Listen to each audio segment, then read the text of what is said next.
Hoy estaremos estudiando, como ya se ha anunciado, el tema el pecado imperdonable, el pecado imperdonable. Algunos pasajes de la palabra también se refieren a este pecado como el pecado de muerte, en otro contexto. Sin embargo, hoy queremos ver a la luz de la palabra este tema importantísimo del pecado imperdonable. Damos gracias a Dios por cada persona que se une al estudio, cada persona que se conecta en busca de la verdad divina.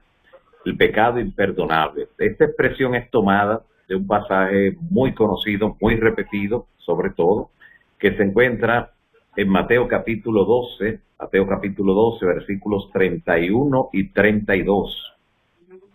Allí el Señor Jesús dice, reaccionando ante la incredulidad persistente, tenaz, de los líderes judíos que se oponían a su liderazgo, que se oponían a su verdad, Jesús le dice, todo pecado y blasfemia será perdonado a los hombres. Todo pecado y blasfemia será perdonado a los hombres. Pero la blasfemia contra el Espíritu no le será perdonada, ni en este siglo, ni en el venidero. Esa es la expresión particular donde sale el término pecado imperdonable, la blasfemia contra el Espíritu Santo. Al leer ese texto allí en Mateo, surge inmediatamente la curiosidad por saber cuál es ese pecado que Dios no puede perdonar. Sin embargo, tal vez se pase por alto cuando uno lee rápidamente el texto, el hecho de que Cristo está diciendo primero, todo pecado será perdonado. Esa es posiblemente la verdad fundamental del texto. Lo otro es la excepción, el límite. Esas palabras son claras y son inconfundibles. Todo pecado será perdonado a los hombres. Así que nunca debemos creer que hemos cometido el pecado imperdonable, porque con el solo hecho de tener la preocupación, por ello ya se demuestra que hay sensibilidad. Aquella persona que haya llegado al punto de no retorno, que haya cometido el pecado imperdonable, ni siquiera tendrá preocupación por su condición espiritual, ni por la verdad, ni por su condición, si está en pecado o no, en lo absoluto. Así que tan pronto surge la preocupación, ya es un indicio de que no se ha cometido el pecado imperdonable. Por grave que sea la falta, nunca estará fuera del límite del perdón, de acuerdo a lo que nos dice la palabra. Jesús ha dicho, todo pecado será perdonado, y Él ha dicho incluso hasta cuántas veces debemos nosotros también perdonar a nuestro hermano que pecare contra nosotros al día, hasta 70 veces 7, dice el Señor Jesús. Es decir, cada vez que nosotros acudimos en busca de perdón, Dios nos perdona. Cada vez que acudimos en busca de perdón. Así, por ejemplo, el Señor perdonó la traición de Pedro, que 3 veces negó al Señor Jesús. El Señor Jesús también perdonó el adulterio y el asesinato cometido por David, de acuerdo a lo que aparece en el libro 2 de Samuel. El Señor también perdonó todas las atrocidades, algunas inenarrables, del rey Manasés. En cuanto a la maldad, superó mucho a los que se habían apartado de Dios. Ese Manasés fue el mismo que mató de una manera atroz al profeta Isaías. Sin embargo, se arrepintió después de 55 años de reinado perverso, criminal, cruel. Sin embargo, se arrepintió y Dios le perdonó ese cúmulo de pecado. Por lo tanto, podemos creer, podemos entender y saber que el Señor también perdonará todas las veces que tú te arrepientas, que nosotros nos arrepintamos de nuestros pecados. De todas formas, es importante definir de este pasaje qué es el pecado contra el Espíritu Santo, la blasfemia contra el Espíritu Santo. Y tenemos que decir que el pecado contra el Espíritu Santo no es en sí un acto, sino un estado al que se llega y al que claramente la persona se situará si llega a ese nivel, a ese plano, o si desciende a ese plano o a ese nivel. La Biblia dice, por ejemplo, en el libro de Hechos capítulo 5, versículo 3, que la mentira es un pecado contra el Espíritu Santo en el escenario, por ejemplo, que lo hicieron Ananías y Zafira. Pero nadie duda que Dios puede perdonar al mentiroso, como perdonó a los hermanos de José. Y en Efesios capítulo 4, versículo 30, Pablo nos advierte que nuestras acciones pueden llegar a entristecer al Espíritu Santo, lo cual implica que en realidad no existe un pecado que no sea cometido contra el Espíritu Santo. Todos los pecados son contra el Espíritu Santo, pero la declaración de Jesús no se refiere a actos, sino a una condición de permanente rechazo a la voluntad de Dios.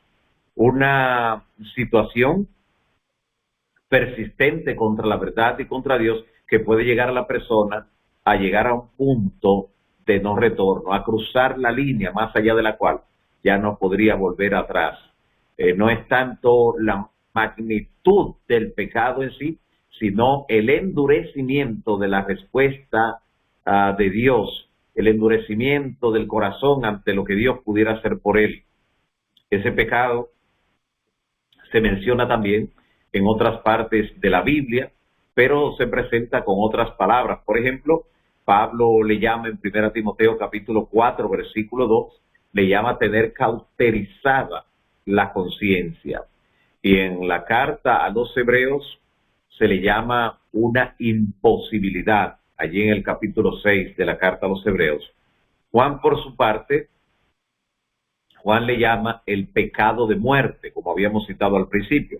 Pecado de muerte le llama en 1 de Juan capítulo 5, mientras que esa clase de pecados capitales eran castigados con pena de muerte en el gobierno teocrático de Israel, donde recordamos que existía la lapidación, entre otros tipos de ejecuciones para quienes cometían ese tipo de pecado. Basado en esas citas que hemos mencionado, los que cometen la blasfemia contra el Espíritu Santo son los que alguna vez conocieron y gustaron del don celestial, como dice el apóstol, pero que acariciaron alguna iniquidad, algún pecado secreto, hasta llegar a endurecer la conciencia a un grado tal que se colocaron o se situaron en el mismo plano que están los ángeles caídos. Es interesante entonces describir la manera como bíblicamente se hace la estructura mediante la cual se llega a cometer ese pecado. Es como descender escalones hasta un nivel de profundidad. Y el primer escalón que desciende una persona que está camino a cometer el pecado imperdonable es resistir al Espíritu Santo. De eso, por ejemplo, nos habla el libro de Hechos en el capítulo 7, cuando Esteban iba a ser o estaba siendo apedreado.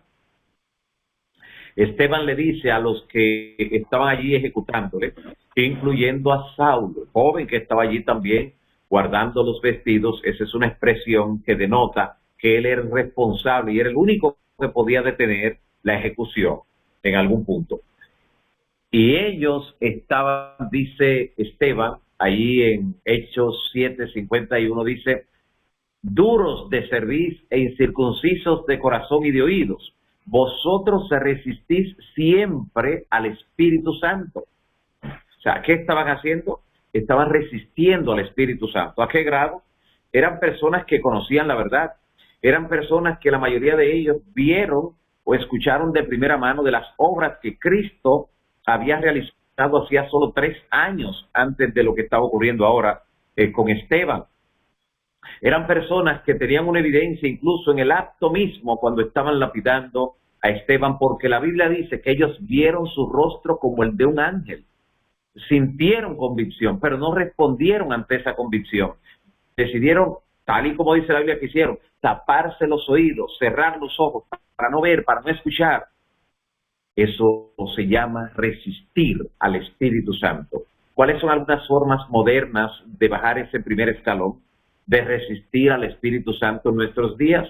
Bueno, cuando se escucha un mensaje que llama al arrepentimiento, un mensaje en el que posiblemente solo Dios y la persona que está en falta saben que Dios le está hablando a él o a ella particularmente, y decide no prestar atención a esa oportunidad que el cielo le está dando. O cuando se está escuchando un mensaje y en vez de comenzar a aplicarlo de manera personal, la persona comienza a rebotar y a decir, si fulano escuchara esto, fulano sí tiene que escuchar esto, a fulano es que este tema le cabe, este calzado le sirve a fulano, en vez de examinarse a sí mismo. Son formas modernas de resistir al Espíritu Santo. O cuando la iglesia, como cuerpo de Cristo, como la familia de Dios aquí en la tierra, toma algún tipo de medida disciplinaria y la persona dice, a mí no me interesa, a mí me importa la medida que tome la iglesia, a mí me importa que mi nombre esté en el cielo, no importa lo que ocurra aquí. Pues debiera importarle lo que ocurre aquí, porque Jesús dijo de la iglesia que lo que ate aquí en la tierra será atado en el cielo, y lo que desate aquí será desatado aquí, allá, y que ni las puertas del infierno prevalecerán contra la iglesia. Pero esas son formas modernas de resistir al Espíritu Santo. Y aquí otra, cuando alguien está tratando de que la persona que está en un pecado abierto, conocido ya, se arrepienta, está dando los pasos, lo está buscando, está haciendo lo que dice la Biblia que hay que hacer, y la persona, en vez de arrepentirse, lo que hace es que la emprende contra la persona. Puede ser un líder, puede ser otro hermano o hermana de la iglesia que está tratando de solucionar la situación o de finalmente tomar medidas, como dice la palabra que hay que hacer al final. Y la persona lo que hace es que toma el problema personal y dice, ella como que tiene algo contra mí, él como que tiene algo contra mí, en vez de abrirse a la influencia del Espíritu Santo y arrepentirse cuando todavía hay oportunidad. Esas son formas modernas de resistir al Espíritu Santo. ¿Y qué decir? ¿Alguien que resiste al Espíritu Santo puede luego arrepentirse? Sí. Recuerda que apenas ha descendido el primer escalón de los que llevan a cometer el pecado imperdonable. No los ha descendido todos, solo un escalón. Y entre los que resistieron al Espíritu Santo, allí en Hechos 7, de lo cual habla Esteban, allí estaba Saulo. ¿Y se arrepintió o no se arrepintió Saulo? Claro que sí. Llegó a convertirse en el gran apóstol Pablo, el apóstol de los gentiles y de prácticamente todos los creyentes. Así que sí, pero ¿qué tuvo que hacer el Señor para que Saulo pues se arrepintiera? ¿Fue en condiciones normales? No. Tuvo que lanzarlo en el suelo, tuvo que postrarlo. ¿Saben? Hay personas que solo cuando están postradas miran hacia el cielo porque no tienen otra alternativa. Y Dios tuvo que postrarlo, y cuando lo postró y lo dejó ciego, Saulo clamó diciendo, Señor, ¿qué quieres que haga? O sea, dime lo que tú quieras, lo que tú digas, eso haré, porque su conciencia, no solo su cuerpo al caer al suelo, su conciencia fue sacudida. Así que alguien que haya resistido o esté resistiendo al Espíritu Santo puede ser alcanzado por la gracia divina, pero tendrá que ser en el marco de alguna sacudida violenta, porque ya habiendo resistido al Espíritu Santo no responde a cualquier impresión del Espíritu. No responde. Incluso escuchando un mensaje que se está presentando a la congregación y que posiblemente le está hablando a él o a ella particularmente, comienza a pensar, cuidado si le dijeron algo al pastor, cuidado si le hicieron algún comentario para que dijera esto, cuidado si es mandándome un mensaje de manera indirecta. No cree que el Espíritu Santo es el que obra, no cree que el Espíritu Santo es el que adapta el mensaje para cada persona, para cada grupo, cada congregación. Eso es así.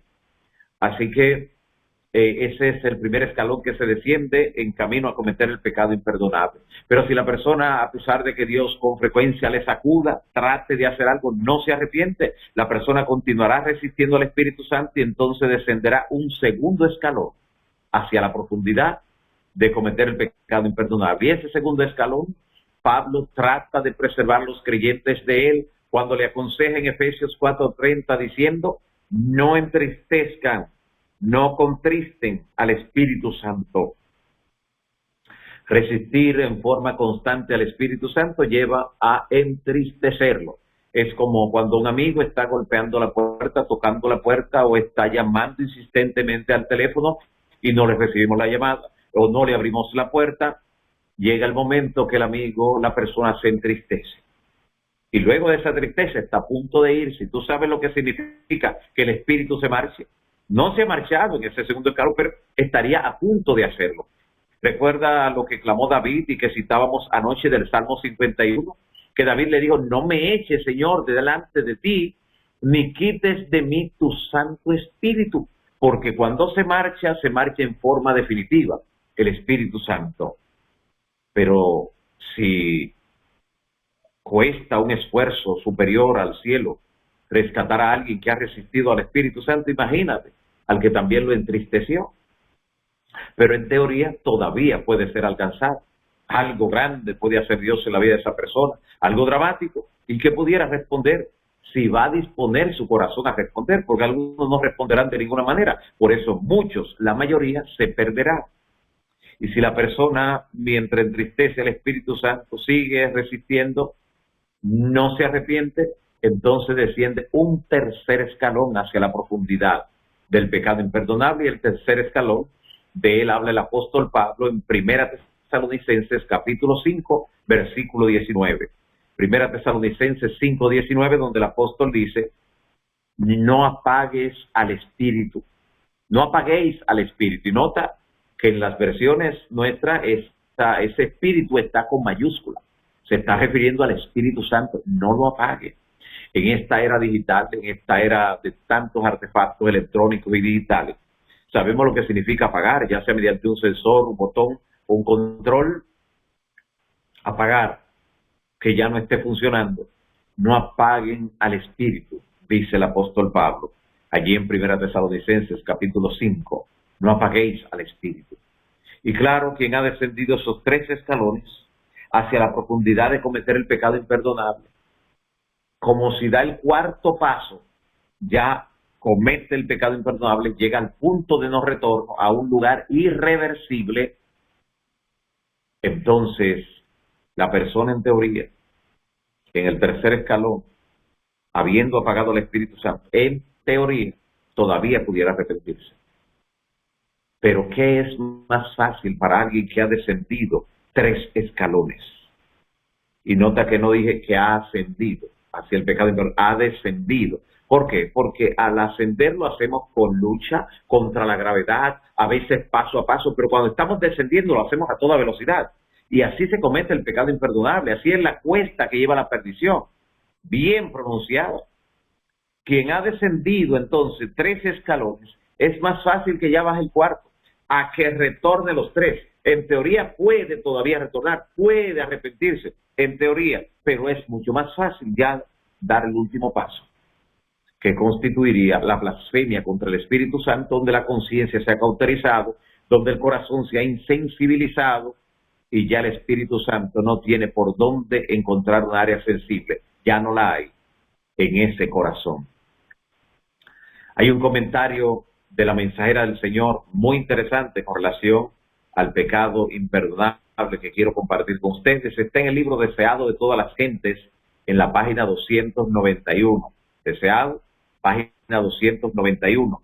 Allí dice lo siguiente: la blasfemia contra el Espíritu Santo, o sea, el pecado imperdonable, consiste en la resistencia progresiva a la verdad y culmina, donde que nadie comienza cometiendo, sino termina, culmina en una decisión final e irrevocable en contra de la verdad, hecha deliberadamente y sabiendo muy bien que al proceder así se está escogiendo seguir una conducta propia que se opone a la voluntad divina. La conciencia, sigue diciendo, está cauterizada cuando se llega a ese momento por la resistencia continua a las impresiones del Espíritu Santo. Y quien está en esa situación difícilmente comprende que ha hecho la decisión fatal. Para él está bien. La resistencia constante a lo que el Espíritu Santo está tratando de hacer es como alguien que se acostumbra a tomar las ollas, los carderos de la estufa sin tener nada de protección, tomarlo con las manos. Al principio siente algún tipo de quemadura y luego toda la epidermis se va insensibilizando hasta que ya lo toma como si nada hubiera ocurrido, ya no percibe el caliente. De la misma forma, aquel que ha endurecido su conciencia contra el Espíritu Santo ya no siente las impresiones del Espíritu, y como el Espíritu Santo es el que convence de pecado, ya la persona no sería convencida, y si no se convence de pecado no se arrepentiría, por tanto ya no tiene salvación. está en un terreno donde ni siquiera el cielo ya puede hacer algo, porque Dios respeta la decisión final que cada uno toma. Dios insiste, Dios te rodea, te envía mensajes de diferentes maneras, por diferentes medios. Si no escuchas ninguno, te hablará en sueños, te presentará una visión. Dios hace todo, pero cuando ya el cielo ve que ha agotado los recursos, entonces ya no más. Hay otras almas que necesitan concentración y buscar salvación por ellas, mientras que esta ya no va a responder, no hay que perder el tiempo. Así que termina diciendo la cita del libro deseado de todas las gentes en la página 291 con relación a cometer el pecado imperdonable. Puede también ocurrir que simplemente no se llegue nunca a hacer la decisión de actuar en armonía con la voluntad de Dios. O sea, el pecado imperdonable no es exclusivo de alguien que está en la verdad y comienza a pecar, a fallar. No. Alguien que ha estado escuchando el mensaje, la invitación, se ha sido invitado, invitada, ha oído el mensaje, pero nunca se ha decidido.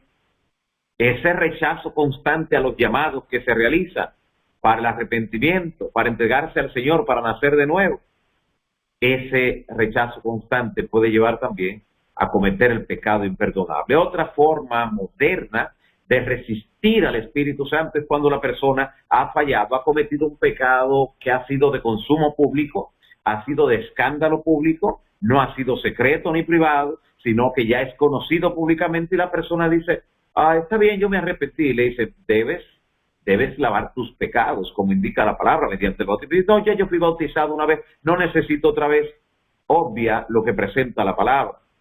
En segunda de Pedro, capítulo 2, versículos 20 al 22, dice que el que conoce la verdad, el que practica la verdad y se vuelve otra vez al pecado y cae de la gracia mediante algún tipo de pecado abierto, entonces la persona, dice Pedro en segunda de Pedro 2, 20 al 22, que es lo mismo que la puerca lavada cuando vuelve a revolcarse en el lodo, y como el perro lavado que vuelve a revolcarse en su vómito. Así mismo dice la palabra. O sea, imagínate, y dice que su último estado de esa persona que conoció y practicó la verdad y ahora se va y se envuelve en el pecado, dice que su último estado viene a ser peor que el primero. Y si al principio, cuando vino, tuvo que lavar sus pecados, imagínate ahora, cuando la Biblia dice que es más responsable de su pecado, porque su último estado viene a ser peor que el primero. Necesita lavar sus pecados de nuevo. Yo pienso, no es lo que yo pienso. Yo opino, mi parecer, yo tengo una reserva. Lo que Dios dice es lo más importante, no la opinión humana. Y él dice en Hechos capítulo 22, versículo 16, ahora pues, ¿por qué te detienes? Levántate, bautízate y lava tus pecados. En el bautismo se lavan simbólicamente los pecados, invocando el nombre de nuestro Señor Jesucristo. Si estás en alguna de las condiciones que hemos descrito, no tardes en hacer arreglos con el Señor. No te adormezcas por el hecho de que otros posiblemente te digan, sí, está bien así. No es esa opinión la que cuenta, es la opinión del Altísimo. Es lo que dice la palabra. Un día nos encontraremos de frente con lo que Dios ha ordenado y allí de nada valdrán las excusas, las lamentaciones, o como dice el Señor Jesús, lo que ocurrirá allá afuera, donde será el lloro y el crujir de dientes. Cuando Jesús estaba hablando a los fariseos, de acuerdo a lo que presenta Mateo, a los fariseos y a los escribas que estaban rechazando la obra que el Espíritu Santo estaba haciendo por medio de Jesús, y se la atribuyeron incluso a los poderes satánicos, dijeron, eso es por Belcebú. Por eso estaban resistiendo, entristeciendo, apagando y hasta cometiendo muchos de ellos el pecado imperdonable. El pecado de ellos consistió en permanecer en un estado de incredulidad y desprecio contra Cristo, no importa lo que ya vieran sus ojos, no importa el milagro ni la magnitud. De hecho, dice la Biblia en Juan 11:53, que cuando vieron la resurrección de Lázaro, en vez de caer de rodillas delante del autor de la vida, desde ese día planificaron matarle, dice la palabra. ¿Ves a qué nivel habían llegado? Y aunque los fariseos pecaron contra el Espíritu, como vemos aquí en el pasaje de Mateo que hemos descrito, la Biblia dice que muchos de ellos llegaron a recapacitar porque no habían llegado al fondo. no habían apagado al Espíritu, simplemente lo estaban resistiendo y hasta entristeciendo. Y otros después, pues cometieron la falta definitiva, se colocaron más lejos del alcance divino. Amigo y hermano, no permanezcas en tu pecado, cualquiera que sea. Ven a Jesús, ven en busca de perdón, lava tus pecados si son públicos, si han sido de consumo público, si han ocasionado vergüenza a la iglesia. El Señor te perdonará, el Señor te dará el perdón, Él lavará tus pecados. Si confesamos nuestros pecados, Él es fiel y justo para perdonar nuestros pecados y limpiarnos de toda maldad. Que el Espíritu Santo continúe sensibilizando tu vida, guiando tus pasos y obrando en ti tanto el querer como el hacer por su buena voluntad. Agradecemos al Señor por esta oportunidad que nos ha dado de meditar en el pecado imperdonable o el pecado de muerte. Te invito a orar en esta hora pidiendo al Todopoderoso que su gracia nos cubra, que su sangre nos lave y que capacite a todo aquel que tenga que hacer algún tipo de arrepentimiento o dar algún paso en lo que hemos mencionado, que lo haga mientras todavía hay gracia y oportuno socorro. Oremos al Señor. Padre grande que estás en los cielos, alabado y glorificado sea tu nombre para siempre. Gracias por tu infinita bondad, por tu misericordia, por el perdón que nos ofreces y por las millas que corres detrás de nosotros, pecadores, para que nos arrepintamos, para que volvamos a ti, para que encontremos gracia y oportuno socorro. Reprende al enemigo de nuestro lado, que el enemigo no susurre que dejemos eso así, que no volvamos a ti, que no demos los pasos que debemos dar. Señor, que nos ocupemos en nuestra salvación con temor y temblor. Ruego, Señor, por cada pedido que se ha solicitado en esta cadena de oración. Gracias por estar respondiendo, gracias por los testimonios. Te ruego, Señor, por cada vida, por cada situación, por cada persona, especialmente las situaciones de salud. También ruego, Señor, por nuestros hermanos y hermanas que están en las áreas de mayor riesgo, donde en estos momentos hay algún tipo de combate, donde se ha desatado la guerra, que tu mano restrictiva cuide, proteja a tus hijos e hijas en esos lugares y que tú, Señor, reviertas el efecto de todo esto y que tú puedas actuar directamente en las mentes responsables y tú puedas, Señor, retener aún los vientos para que proclamemos este mensaje del Evangelio eterno a tiempo y fuera de tiempo. En el nombre de Jesús. Amén